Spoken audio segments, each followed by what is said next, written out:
I want to welcome Millionaire Bachelor to the stage. How you doing, Millionaire Bachelor? Bachelor Millionaire? How's it going? Doing well, doing well. Man, you threw out you shelled out some money recently. That was a big promo.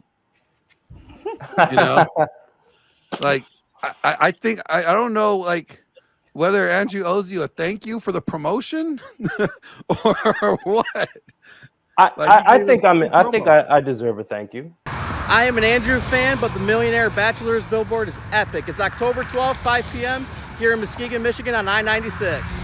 I mean, he gave him some free promo. What inspired that? Well, me and Andrew, we have a long history. Long? Do you think it's like July is long? No, it actually dates back to a year. So, okay. One of his friends, I don't want to give any shout outs, but I think his name is Speak Easy. He brought me on his show about, close to a year ago. And, the first thing that he did was he showed, I have this video where, I do late night swims. So I'll show girls and all that stuff. But he zooms in on the girls' faces and he tries to dox the girls. This footage is because these people rented the home and you took the camera footage of those people chilling out by the pool. No, so I'm like, this is my first introduction to the internet. So I'm saying, who's doxing the girls? Well, he pretty much blew their face up. His name is Speak Easy. Yeah. So he blew their faces up and he put it on the screen, and I'm looking like, whoa, this is the first time that I'm going on the internet, and this is kind of crazy because the girls, they contacted me and said I didn't okay to be on on screen. So that was the first issue. The second issue, he brought me on his show for another interview. I kind of let bygones be bygones. And it was a sneak attack where it was supposed to be a debate with Andrew Wilson that I had no clue about. Yeah. Hey, thanks for having me on. How you doing today, Mr. Millionaire Bachelor guy? I'm great. Now, I like the guy Andrew Wilson at this time, so I was like, okay, fine. But in the back of my mind, I'm still saying you guys tried to ambush me. We go through with the interview, and I say, hey, let's do an interview. He said, oh, well, I'll do an interview if we go to Alaska, one city to another. Now here's what I'll do. Schedule a helicopter ride over Alaska where we can shoot timber wolves, and then I'll go do an interview with you doing that. That sounds awesome. Hold on. So I said, no problem. So I called my pilot who, actually can, get a helicopter out in Alaska, and I actually set it up because I'm assuming that he probably thought I was fake because there's a lot of fake people on the internet, but I'm not. And I go on one of his streams and he says, well, I was just lying to him. He's so dense. So I took offense to that, and I messaged him again and I said, do you really want to do this? And he went back and forth and said, yeah, but it wasn't the truth. So I put a video out speaking my truth. Andrew Wilson comes back, and when his wife chimed in, that's when I got upset. And I said, you know what? We have to make an example of you.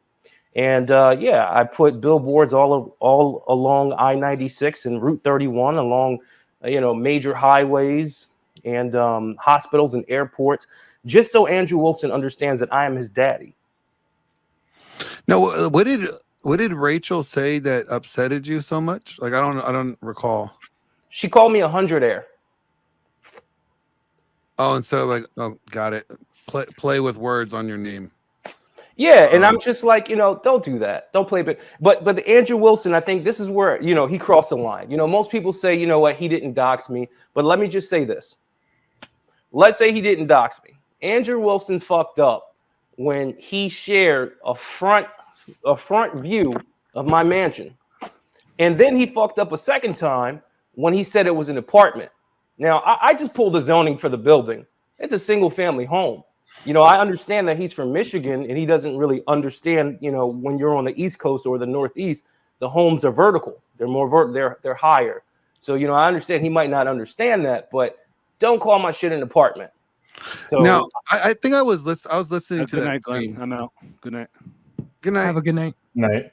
I remember I was listening to that stream, and from what I recall, somebody just like did a Google image search or whatever, right? Like from what you showed, right? Like, and they whatever popped up is what they sent him.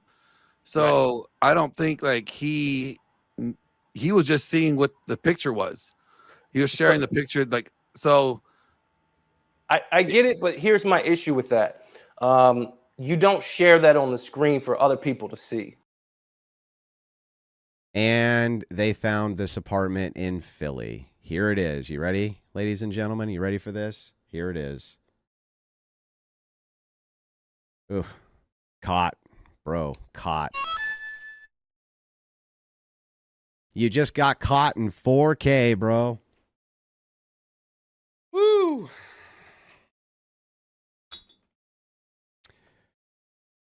Oops. And especially after I left the conversation. So I had left the conversation I had with him, and then he shared the image. That's where I gotta call a spade, because you gotta think about it. If I would have shared the image, and I know where he lives at, if I would have shared the image to the front of his house, knowing that he has 5 kids, a wife, and everybody that's coming into his house, I would have been labeled a monster. Hey, ladies and gentlemen, you ready for this? Here it is. Ooh, caught, bro, caught. Well, so okay, allow me to play devil's advocate here. All right. Sure. During that conversation you had with him, you said that you were currently in New York. Of course. Right. And so the picture that popped up, right, it said Philly. So for him, it's like, well, could he be in Philly? Is he really in New York? And this image here is just, it says Philly, but maybe there's one in New York. Like, do you see like how like it could be by taking you at your word, like that you're in New York? Like, well, then this can't be his place because, he said he's in New York. Like, so my thing is I own mansions in Philly, New York, and DC. But if I'm in one mansion and I'm outside, right? Because my garden space is outside. Yeah, I'm not going to tell people that I'm in Philadelphia because it's dangerous. I mean, it's not dangerous, but it's just not smart to do that. Yeah, no, I get that. I'm just saying, like, do you think like then, like the fact that like you pointed out the murals, right? Like that's a landmark, right? Those are very rare, and you painted them, I believe you said. Exactly. So like, don't you think like by even showing that, then that would like give people something to look up to try to find you? Like, well, here's the thing. I'm okay with that, but what I'm not okay with is him actually sharing an image of the front of my mansion. I think that's where he crossed the lines in my eyes. The front of it? I don't remember seeing the front of it. I just remember seeing like the side, like where your garden is, right? You had the greenery, and then up you saw the murals, right? I just saw the 2 murals on the side. Yeah, so I have the video, of where I didn't see the front of it, so that could have been me. So that was my only issue with him is like, and the reality, I was like kind of half happy that he did it because Society Hill is like an extremely wealthy area in Philly, and the only thing you'll do is make me famous by doing that. I didn't really want to do it, but I was sort of happy. But when he called it an apartment, that's when I was offended. I'm not gonna lie, like when I saw the side of the building, and it could be just geographically location, like what that looks like in like an inner city. Like I have in LA, we have brick apartments like that, right? Have murals on the side, and it could easily be mistaken for like a LA apartment. Like, yeah, no, and I'm fine with you possibly mistaking it for that, but don't tell your audience that that's an apartment because I worked hard for that. I come from humble beginnings, and I worked very hard to buy this mansion. So don't tell anybody it's an apartment. Okay, so let's say what if he said like it looks like an apartment to me, right? Like I'd have been fine with that. Okay. I'd have been perfectly fine with that. It looks like an apartment to me. Perfectly fine. Okay, so then you were upset with the wording that he tried to make a definitive statement that like this is an apartment, this is not a mansion. You know, like that's what you're saying. I know it sounds childish, but yeah, pretty much. You know, I worked hard for all 4 of these floors. Mm-hmm. I can understand that, but I think it's also like, at what point do we understand that people come from different backgrounds and they talk differently, and what you may think that there is disrespectful is not disrespectful in that culture or where they're from. Like, you know, they don't mean it in that malicious or disrespectful way. Like, oh, that looks like an apartment. You know what I'm saying? Like, I can see that. You know, I'm just trying to show different sides of things and say like, hey, I don't think everything's always intentional or malicious. Sometimes you got to understand there's a lot more nuance and gray area around than. Yeah, I'll say this, you know, and I'm glad you brought that up. You know, like I said, I really like what you're doing, Glenn. You know, I know it's a lot of hard work that you're pouring into this. So I want to say that first and foremost, congratulations to all of your success. Thank you. No problem. And I would say this, you know, I actually really showed grace, because you got to understand, I took out 10 billboards and I could have put anything on those billboards I wanted. Yeah. And the only thing I put on those billboards is I am Andrew Wilson's father. I am an Andrew fan, but the Millionaire Bachelor's billboard is epic. It's October 12th, 5 p.m. here in Muskegon, Michigan on I-96. And I knew in my mind, I said, okay, cool. This is going to get him publicity and it's going to get me publicity as well. Yeah, so, I thought if anything, it was an investment into his channel, because if whoever doesn't know who he is, they're looking at that billboard like, who's Andrew Wilson? And all they do is Google him, and then next thing you know, that's now eyes on his content, right? Yeah, I know. That's why I said I'm his father, because I'm investing in him. I am an Andrew fan, but the Millionaire Bachelor's billboard is epic. It's October 12th, 5 p.m. here in Muskegon, Michigan on I-96. Yeah. Or you could have been like a benefactor. Right, exactly. You know, I don't hate Andrew Wilson. The only thing I'm saying, Andrew Wilson, is you know, especially guys like me that are authentic. And I understand, you know, you might not meet that many on the internet, but when you discredit somebody that is authentic, then they might do some crazy shit. Yeah. The question is, like, what if okay, some random guy on the internet, let's say I make some comment like, I don't believe this random guy on the internet, I don't believe this guy's rich, you know. Why would you feel the need, or why would that individual feel the need to have to prove me? Like, who am I to him that he would feel that he has to go out of his way to prove himself, is the question. Like, well, go ahead. I'm sorry. Well, because I'm just kind of wondering, why would you feel the need to have to prove him wrong? Like, if he's the nobody to you, you know, like, why would you need to prove to anything to him? Well, okay, so I'll go back to the reason why I got on YouTube. You know, I got on YouTube because, for the most part, I was kind of bored. I was bored and I needed some excitement. So, you know, to be honest, it's just exciting. You know, I don't really care about views. It's like a new adventure for you. It's literally just a new adventure for me. Like, I don't care about views.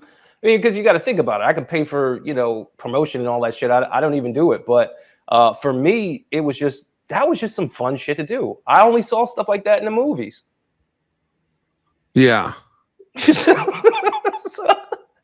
So I was like, fuck it. Let's make some movie shit happen. So that was really it. I just wanted to, you know, make some movie shit happen. You know, I talked to my accountant. He said, you know what, you need to spend some more money. And I said, I got a great idea. Yeah. So what, you do have a channel, you do have a community on here, right? What is the Millionaire Bachelor channel about? Really is honestly just telling people about wealth. I mean, I think that me, Andrew, probably yourself, we probably coincide on a lot of different issues. I mean, I'm pro-Trump. I'm not really for the moist mafia. You probably don't know what that is, but Let's just think of Liberace. And I'm really Oh. for I'm really for bringing the I want men to be stronger, essentially. And what I'm doing is a Robin Hood model where I'm inviting people into my community, but ultimately what I want to do is be able to, generate money for them. I call them my bachelors. And the reason why I want to do that is because, thus far in my life, I have not really made anybody else money. And I said to myself, this is a challenge. I have a new challenge now. I can't call myself a businessman if I haven't made anybody else money. So my new challenge really is with the bachelors to elevate my voice, but at the same time, find a way where I can help other people. It's kind of like a Robin Hood model, whereas though most people get on screen and they just want money. I'm saying, okay, well, how can I help other people get money? Yeah, like so, are you like more of like a philanthropist? So I could just give people money. Yeah. But that doesn't challenge me. I want to be able to create other people money.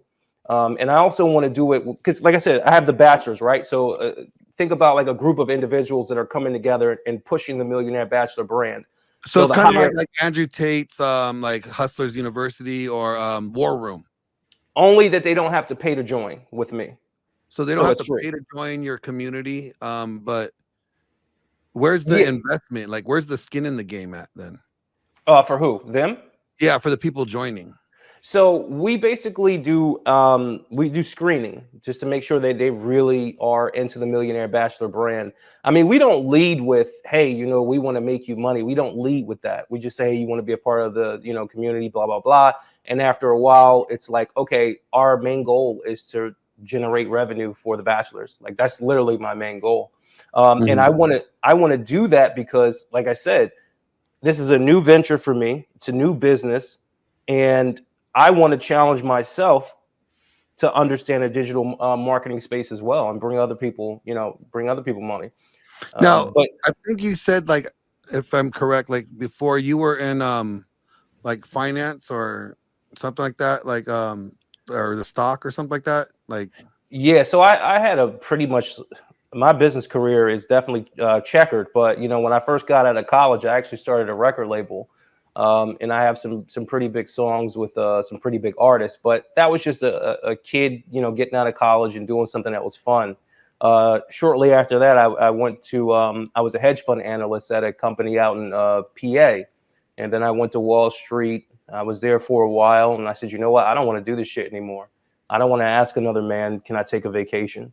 And I said, fuck it. I started investing in the real estate in Philly because it was cheaper than New York or DC. And I just really built it up. It was a rinse and repeat process. Pull out equity, buy the new place, pull out equity, buy the new place. And I got to a point where I was generating enough money that I didn't have to tap into equity anymore. So how are you generating like money now? If you're no longer, are you like, because you're no longer in Wall Street or? Hell no. So what is like your revenue stream now? Well, I have 57 properties between DC, New York, and Philly. So majority of it comes from that. Real estate? Yeah, just real estate. Whether it's residential, I have commercial buildings as well. I have studio spaces. I have 2 hotels. So it's just, at this point, once I've been doing it for like close to about 12 to 15 years now. So it's like clockwork, and it gets boring. When that's all you're doing, it gets boring because it's like, if something goes wrong with one of the places, I can't go there. Someone have to call somebody anyway. So, I was literally just bored. Yeah, like, because, well, I mean, is it a risk to not diversify your revenue streams as much? Because like it's all in real estate. But if we get another collapse, right? Like, wouldn't that really affect your revenue stream? Well, that's interesting that you say that, because there's another diversification stream within real estate, and that's diversifying your real estate, right? So some people do long-term, short-term, hotel spaces. So when you diversify in that way, you actually are doing the same thing as diversifying within different streams. Say you want to do stocks, bonds, real estate. if you diversify the type of real estate you're doing, you're essentially doing the same type. Mhm. You're doing the same diversification. So But like basically, if that I understand, like you're saying you're diversifying the revenue stream within that funnel or that stream, right? right. So instead of one river, you have a multiple little rivers that are connecting to one. But if the river, if the water dries out, regardless of how many streams there is, you're still getting less water. Well, it Right? depends. Well, it So depends on how leveraged you are, right? So after a certain point yeah. in time, I stopped having to actually leverage, which is taking mortgage out on different places. So majority of my portfolio was actually paid for in cash, which most people can't find. Andrew Wilson's fans think they're slick and try Oh, to okay. find. So Yeah, but you can't even find like majority of my you're saying portfolio. like a lot of your properties. I'm sorry. Yeah, you're saying majority of your properties are already like bought and paid for. Like you don't have like a loan on them or anything. Yeah, majority of them are LLC'd up, so you can't even find them. But like I was saying, like you have short term, long term, you have quasi short term, long term, and when the market does certain things, either short term will tank or long term will tank, but you're diversified, so you have something to that net. But To fall because the back majority on. of the portfolio is owned, then it doesn't really matter at that point. Yeah. Is that part of your channel? Because I think that would be great to learn. I don't think there's that I'm familiar with a channel that talks about how to purchase real estate and the different types, commercial or residential or long-term, short-term. Is that what you teach in like your bachelor's program?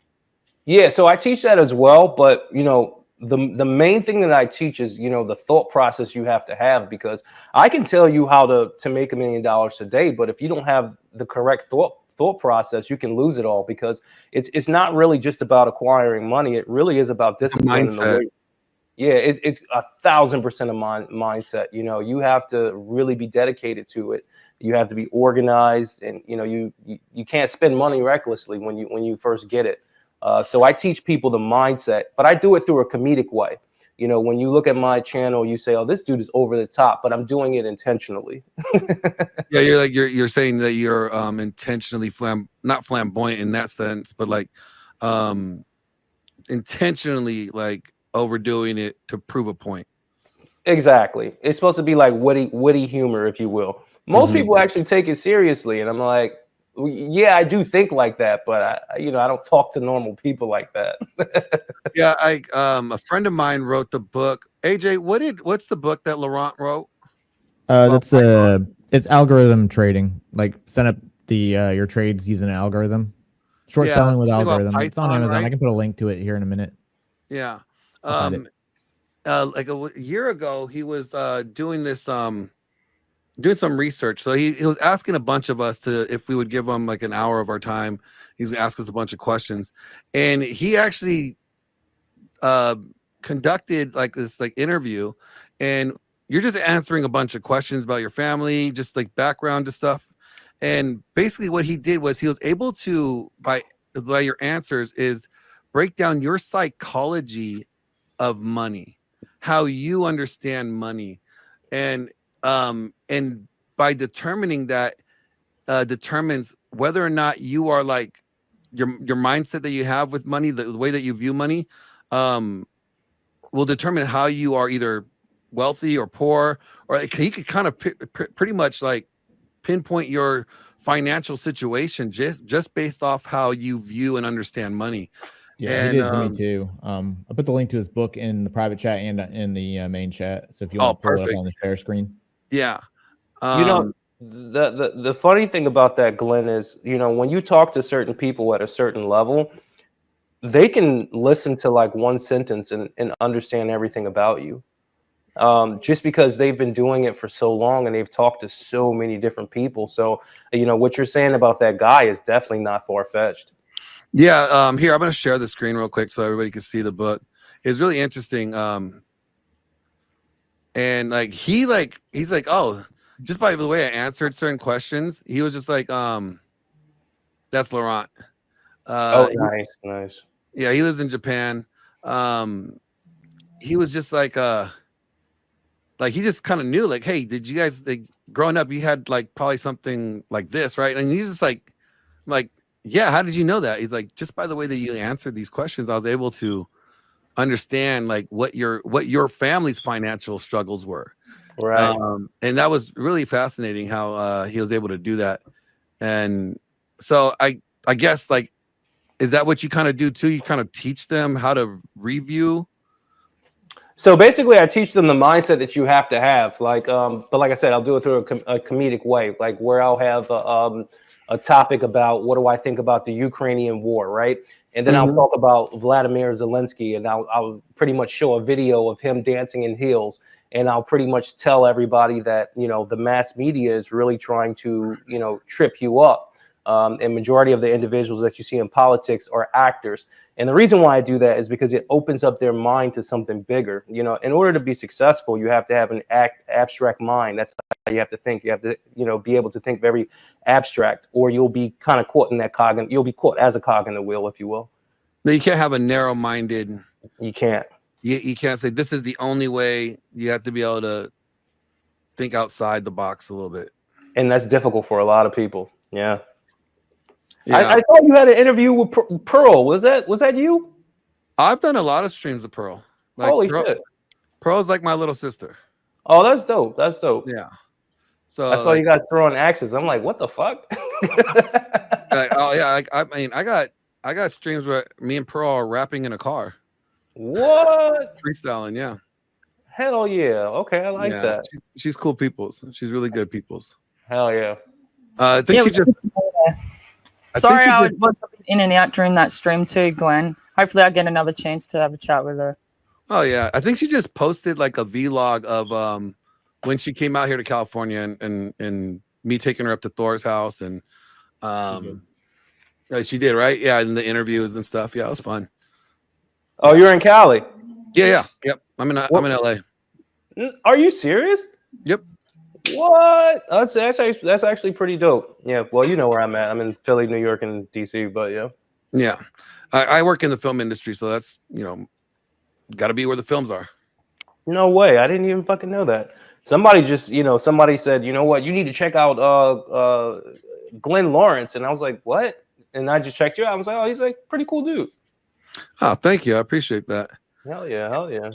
So, like, tell me, I'm interested about. I'm always weary about like programs or like communities.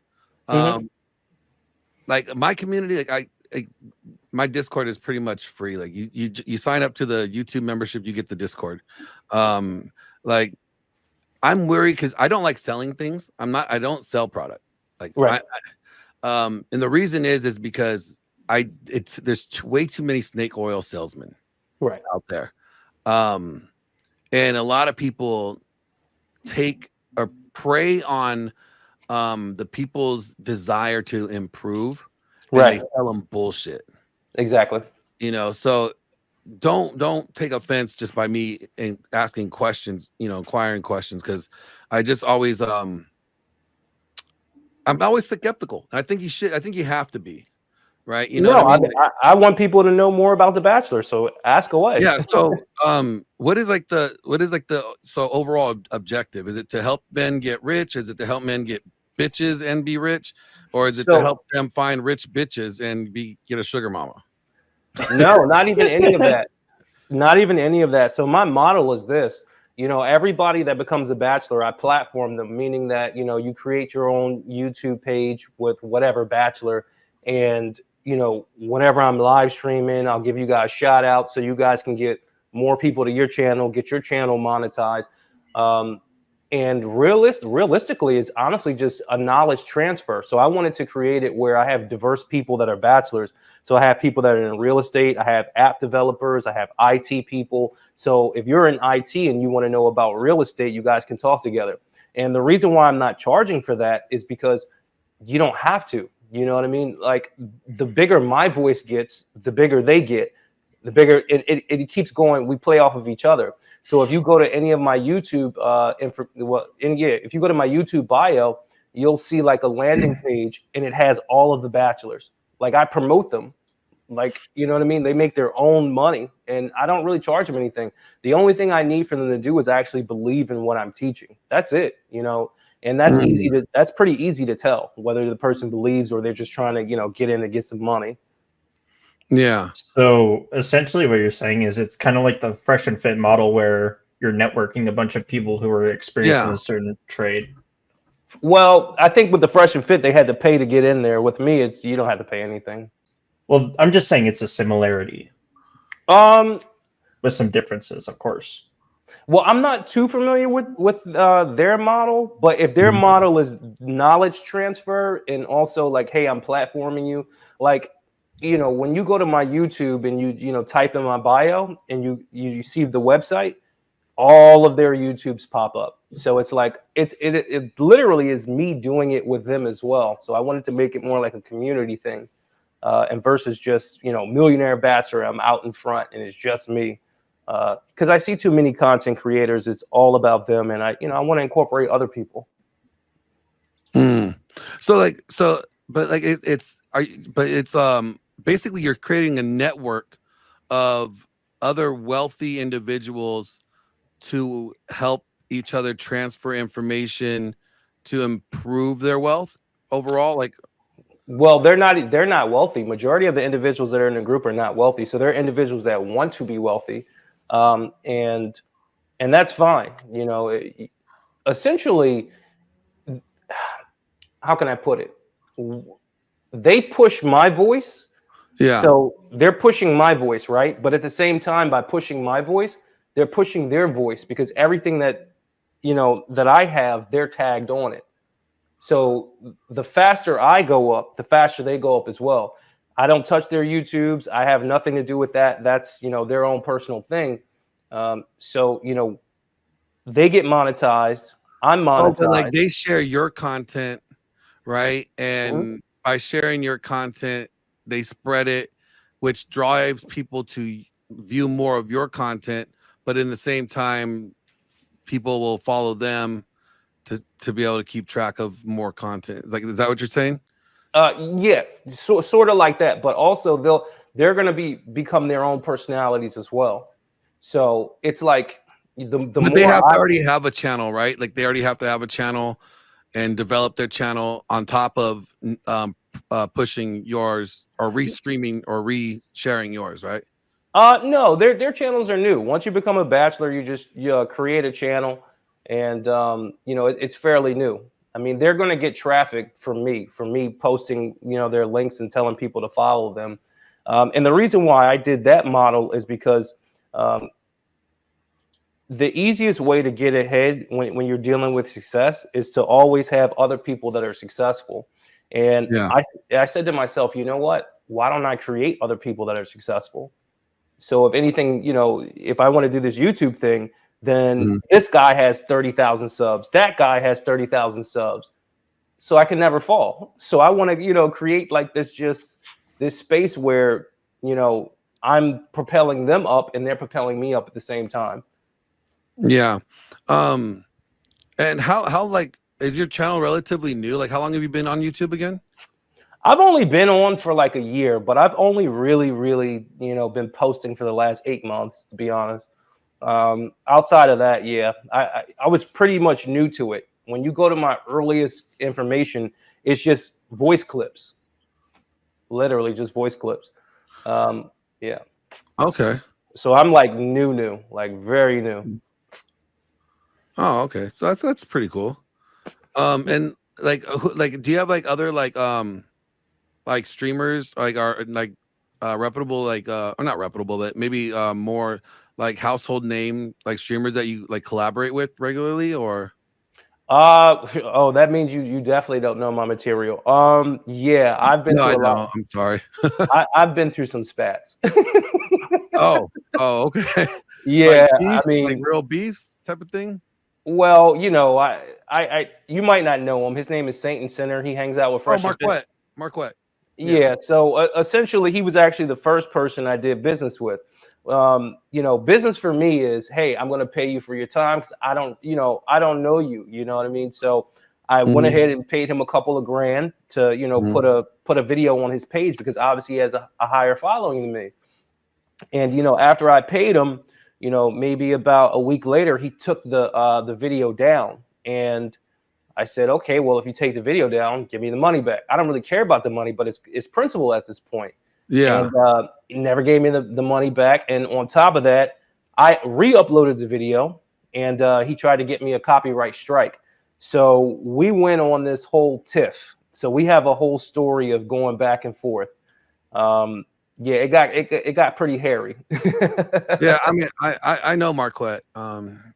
He's I mean, I have nothing negative to say about him. He was always good to me when I right. Yeah. Yeah, I mean, if you go back and you look at it, you'll see it. So I had something with him. Then I had Charleston White. Yep, I know of Charleston White. I mean, I've never met him personally, but I know of him. I had a couple interviews with him. You know the guy Jack like Jesse, the dude that dates trans people and stuff. A guy named Jesse that dates trans? Jack like Jesse, like he claims he's not a part of the Moist Mafia, but he dates girls that have male equipment. Is that the bodybuilder dude that was on like No Jumper? Yes. Oh. If you haven't seen that interview, I saw that interview. I was like, bro, you're gay. You suck dick. Okay. You're a dick sucker. Okay. Like, I don't care how you look at it. You're a dick sucker. You have to watch that interview. That's probably one of my funniest interviews. The Now You're Single Mom dude, you know him? Oh, the guy that wrote the mom. Yeah, I had an interview with him. Something with No Jumper I had. I mean, I've been all over in the past 8 months, but yeah. Okay. And so, like, let's say, like, do you think we could, like, you know, create a truce between you and Andrew? Like, we could call bygones be bygones. Maybe you guys, you know, got off on the wrong foot. I think you just said earlier, like, there's no hatred towards him. Yeah, no, not at all. You were trying to prove a point. You were flexing a little. That's it. Okay. Yeah, as long as he can, you know, say that I don't have an apartment, then yeah, we can definitely bury that. I don't think he'll have a problem saying or not saying that. I don't think I think if anything, he'll say, like, I don't even know where he lives, if he lives in an apartment or not. He'll be like, I don't know. He's like, I can't say he doesn't. I don't know if he does, but I can't say he does because I don't know if he does. You know, like he's like, I've never been to his house. Right, you know? right. So I don't think he could like feel comfortable definitively saying one way or another. You know what I mean? Like, yeah, I'm cool with that. You know, like I said, it's not any real issues. Like, he didn't take money from me like Satan Center did. Yeah, that's crazy if Marquette did something like that, you know. Yeah. You know, I thought, yeah, but you know, I don't there's two sides to every story. I'm not saying that you're lying, you know, there's probably something probably got lost in communication. But how often do you like go shooting? Like you said, you go hunting?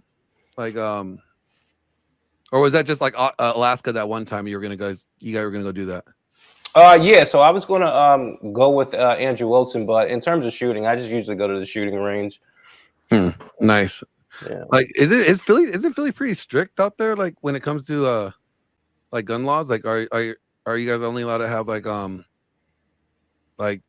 handguns or no rifles type of thing? Yeah, handguns, but I would say out of, you know, DC, New York, and Philly, like, you know, I mean, DC, New York, and Philly, Philly's very, very open to guns. Obviously, it has to be concealed carry, but, you know, there's no shortage of guns in PA. Yeah, like, 'cause, like out here, like not even allowed I'm not even allowed to have my ARs out here. Yeah, you're toast in LA for sure. Yeah, I mean, I carry around my handgun, but that's about it. Because I didn't even know you can do that in LA. Well, I mean, I'd rather have it and not need it than need it and not have it. I mean, the most you could do is have a cylinder, man. Right. I grew up in the hood, man. Like, I've seen too many things, so you know, it's just it's the reality of things. Absolutely. Is LA fun? I mean, come on. Is it? Do you like? I Do you mean, like it LA? has. I hate the traffic. Like, there are some really cool bars and like speakeasies that I like to go check out, and there's always like new ones being opened and stuff. That's pretty cool. I love like the live music, so like there's some really good venues that play like really good bands and stuff. But overall, it's disgusting. Like it's filthy out here. It was never this bad when I was growing up. I mean, yeah, you would see your junkie every once in a while. But like literally all downtown literally looks like somebody just dumped their entire house outside. I mean, you'll have just filth everywhere. And it's just like it's just like Andrew. I had Andrew with me yesterday. We're driving downtown to go to Jubilee. We were both on Jubilee yesterday. Wow. And he was like, "This place is fucking disgusting." I'm like, "I know, bro. I'm sorry. I don't know what to tell you." Like, fucking shit everywhere. Right. But that's just downtown. Like, but if you go to Orange County is a lot nicer, cleaner streets. Like, it's just, yeah. But it depends on what you want to do out here. Like, if you're I'm not really a nightlife person. I'm like, I'm older now. Passed those days up a long time ago. But Right. so smaller venues, the gyms, like we have some really dope gyms. A lot of like independent, like bodybuilding gyms. We have some of the best ones out here. So I mean, there's a lot to do out here. It's fun. I mean, you're really just paying for the weather, honestly. Like if you're living out here, you are paying to have good weather year round. That's about it. Got it. So another question though, what would you say? Like, I know you asked me about my channel. Like, what would be like the main thing about your channel? Like, what's the like thesis on it, if you will? Yeah, so I'm all about the production of men. We have for the last over 40 years, we have been living in a very feminized society, a society and a culture that has tried to remove men from their station. Even in our language, it was policeman. Now it's police officer. It was congressman. Now it's congressperson. Senator. Like it's just we have lived in a society that has tried to remove everything masculine and male. Right. And we've demeaned men to the point where we're raising young men to want to be girls, essentially, and they end up rejecting their masculine nature, their God-given designed masculine nature, and to adopt a more feminine, pussified nature. Right. And what that leads to poor relationships. It leads to men not being equipped or able to fulfill the roles as a man that the society and his future wife or whatever is going to require of him. And it kind of sets them up for failure. Right. And so I'm about, bringing that patriarchal man back, but from a biblical standpoint. I think biblical patriarchy is also what the church has abandoned. And if you notice, like since like the rejection of biblical theology and patriarchal theology amongst evangelical churches and stuff, what we have seen the divorce rate increase. We've seen gay pastors, we've seen female pastors, we've seen a whole bunch of fuckery going on in the church, and the church is all fucked up. So it's like I'm about just going back to what we were doing before, helping these guys be better men overall, whether that's working on their goals, achieving their financial desires, building up that masculine framework from the inside out, like AJ's book that he just wrote. I'm writing a book right now that's talking about masculine presence. So it's really about helping men be men, equipping them with as many tools as we possibly can, and letting them decide which tools they find useful or not. Right. Yeah. My website is called kitchenplease.com. Kitchen? Kitchen Please. Oh. For the women. Wife school? You got a wife school? That's what's up. No, it just says on my website I've been putting women in kitchens since 2000. I'm serious. It does say that. That's funny. That's funny. Yeah, so pretty much the same thing. I mean, I do it maybe in a more crass way. I talk about it, but it's no, trust me. I say it's called build a bitch. Like wives don't come perfect. You got to build that bitch. It's like not build a bear. It's build a bitch. They don't come pre-assembled. Okay, but in order to do that, you have to be the guy. You have to be squared away. And I don't think there's we have a patriarchy as it is. You may not seem like we have a patriarchy the way that it's we would envision it to be ran, but see, patriarchy is not evil or good, but it can be depending on how it's being how is it being ran. I think we are currently seeing an evil patriarchy. We live in an evil patriarchy where we're seeing everything kind of upside down. Everything's ass backwards, right? We got women leading men, men deferring their authority to women. That's not how it's supposed to be.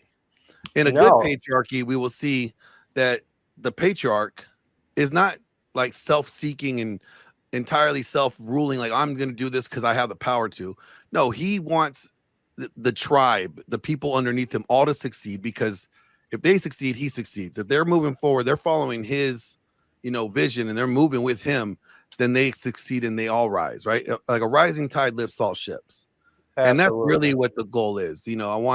I learn a lot from a lot of these people on the panel with me as well. Like I don't have all the answers, and I try to bring other people in to help, on certain topics, and we discuss things. I really like doing a lot of comedy. I mean, I want my channel to go more to doing more comedy skits and being able to teach through that as well. Exactly. But really, we just come here, we have dialogue, we have conversations about real difficult topics that seem to be very polarizing in society. So we really want to get into the minutia of all that to kind of really like hash things out in a constructive way where it's not all blood sport and it's about, throwing a bunch of ad homs or, zingers out there for clips. We really want to find solutions.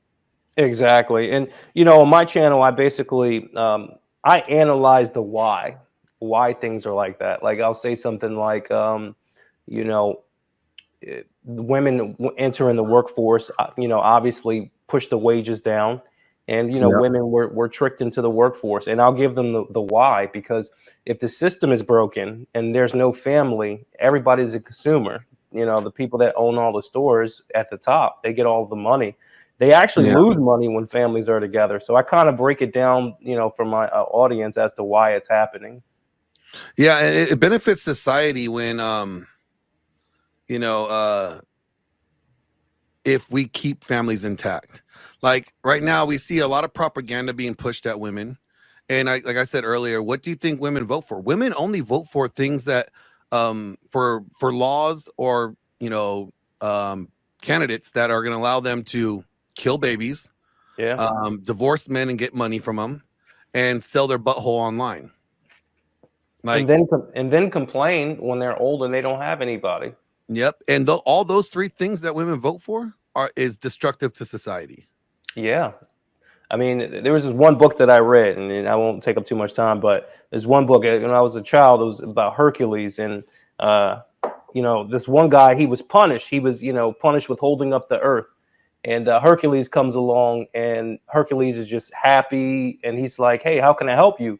The guy says, hey, man, could you just hold the earth for a second? And, and he tricked Hercules into his punishment. And that's essentially, that's how I look at it. What society has done to women. They've tricked them into the workforce. They made them think that they will be happier there. Yeah, we have more women on SSRIs. They're not better off. They've been lied to. And the sad thing is about women is that women are not telling the younger women to not do what they did. They actually encourage them to do what they did, because women don't like seeing other women do better than them. It's like the crabs in the I was about to say that. Yep. They like to pull them down. They're like, no, bitch, you're not going to do better than me. And that's sad. It is sad, and like guys are different, you know. Guys, we see like a younger guy, and we're like, you could kind of see yourself in them, you know, like, oh man, let me help you out. Let me put you under my get you under my wing, and let me tell you something. Avoid that bitch over there. Those bitches over there, man, they're gonna fuck you up, right? You know, you need to kind of be focused on this, and you know, we try to help young guys better more than older women try to help young women. You Yeah, know, they don't at all. That was so when I first came on. That was literally majority of my content was, telling men like what women really want. The niceties that you think women want, that's not what they really want. They want an actual man. And yeah, they want you to majority be of these, competent. You know, yeah, that too. And majority of these guys, they will never see the real essence of a woman. And I know this might sound a little crass, but when she's giving it up to the one she really wants to give it up to, she acts a whole lot different. you're talking about genuine desire. When a woman has genuine desire for a guy, It is it's 1,000% different. And yeah, a lot of these guys understand they only understand relationships in the transactional sense. I yeah, do this for you, you do this for me, right? And this is a transactional thing. That's why you when guys hear chore play, they're not really, they think, oh yeah, that's a good idea. But really what they're doing is as they're making their wife a prostitute. exactly. Yeah. You know. So yeah, we kind of cover all those things. So it's I try to encourage them. You know, I work with a lot of very well-known and solid guys like Andrew, guys that I look up to as well, that to kind of feed each other off, like help each other out and be able to network. And where I'm weak at, I encourage guys to go look over to this individual who's more proficient in this area than I am.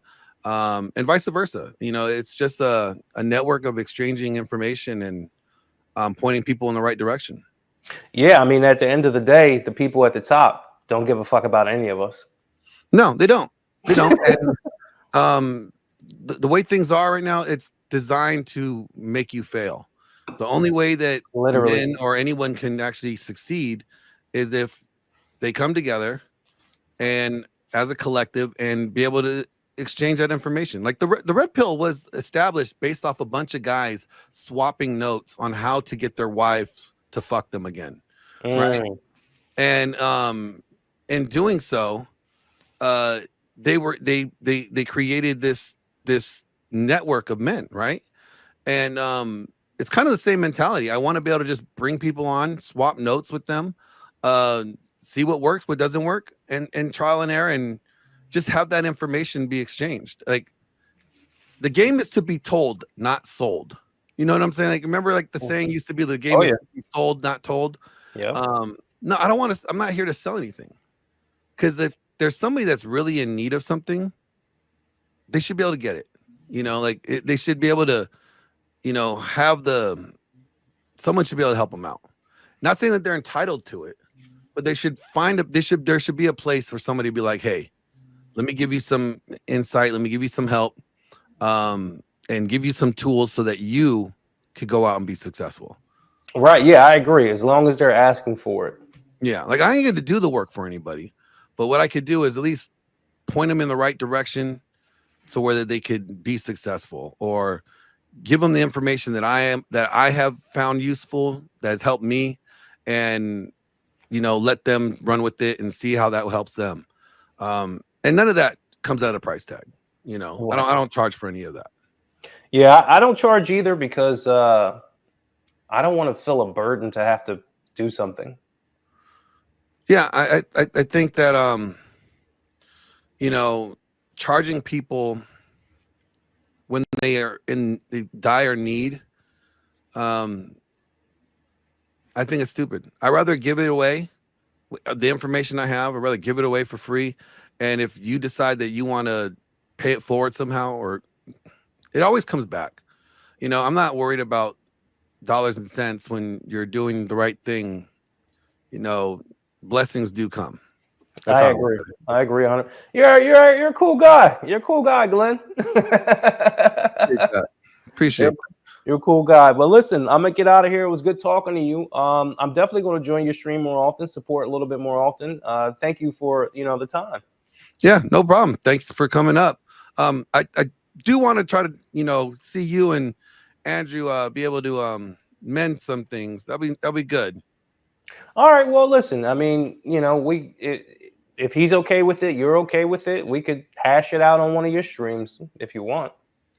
I will float it by him, and we'll see. If anything, it's probably be better to do it behind the scenes, just like the three of us, or I can mediate, and then we could do that, and then that way we're not putting out your guys' business in public. Like men normally do things behind the scenes. You know what I'm saying? Like just handle things privately and then go from there.